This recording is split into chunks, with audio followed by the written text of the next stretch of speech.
Sí, gracias. Bueno, muy buenas tardes, señora presidenta, presidente de la Comisión Tercera, honorables senadoras y senadores, representantes de la Cámara, señor ministro, señor director de la DIAN. Muchas gracias por el espacio. Me toca, al igual que al doctor Arce, hablar muy al final, entonces voy a tratar de ser muy breve para no repetir. Lo primero, decir que para el sector palmero colombiano hemos recibido con mucho entusiasmo la propuesta del Gobierno Nacional de priorizar al sector agropecuario dentro de la agenda de gobierno y muy particularmente la iniciativa de agroindustrializar el campo colombiano. Coincidimos plenamente en que ese es el camino para lograr simultáneamente varios de los propósitos del Gobierno Nacional. En primer lugar,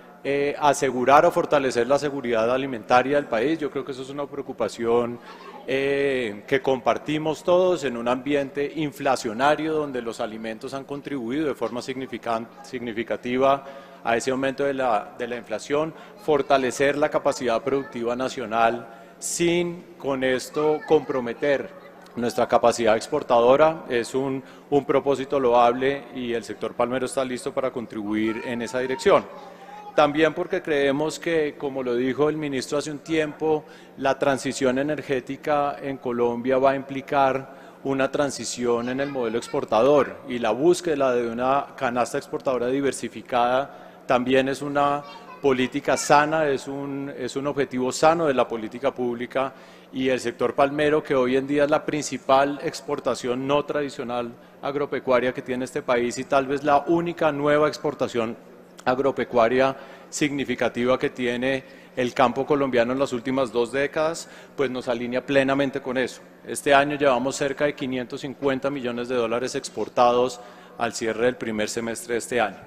Y en tercer lugar, porque creemos que lograr la paz en el campo colombiano definitivamente pasa por generar alternativas legales, formales y estables de generación de ingresos para la población rural,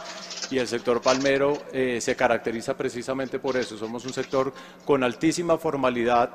empresarial y laboral, que tal vez contrasta con la situación de algunos otros sectores productores de alimentos en el país, pero es tal vez de allí de donde se desprende nuestra principal preocupación, y es de qué manera algunas de las propuestas de la reforma tributaria podrían ir en contra de ese espíritu de industrialización del campo colombiano.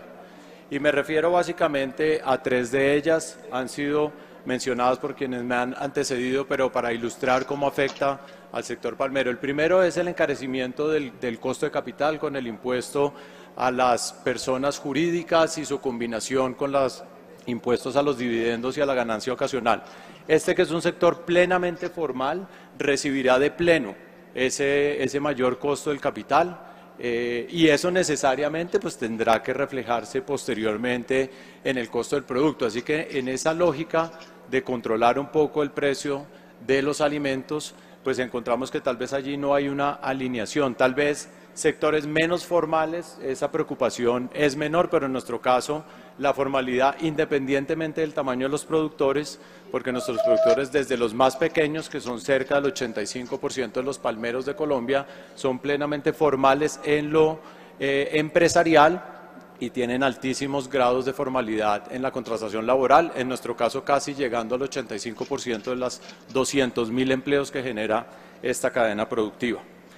El segundo tiene que ver con la ganancia ocasional y por el hecho de que se quiere estimular el mercado de tierras, que creo que es un propósito importante, y que finalmente el factor tierra termine ubicándose en manos de los empresarios de cualquier tamaño que tengan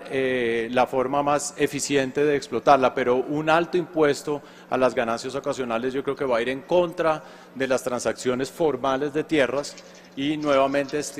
estimularía la informalidad de este mercado, que es una informalidad que yo creo que no le conviene ni fiscalmente al gobierno, ni por transparencia al sector productivo y al sector agropecuario en particular.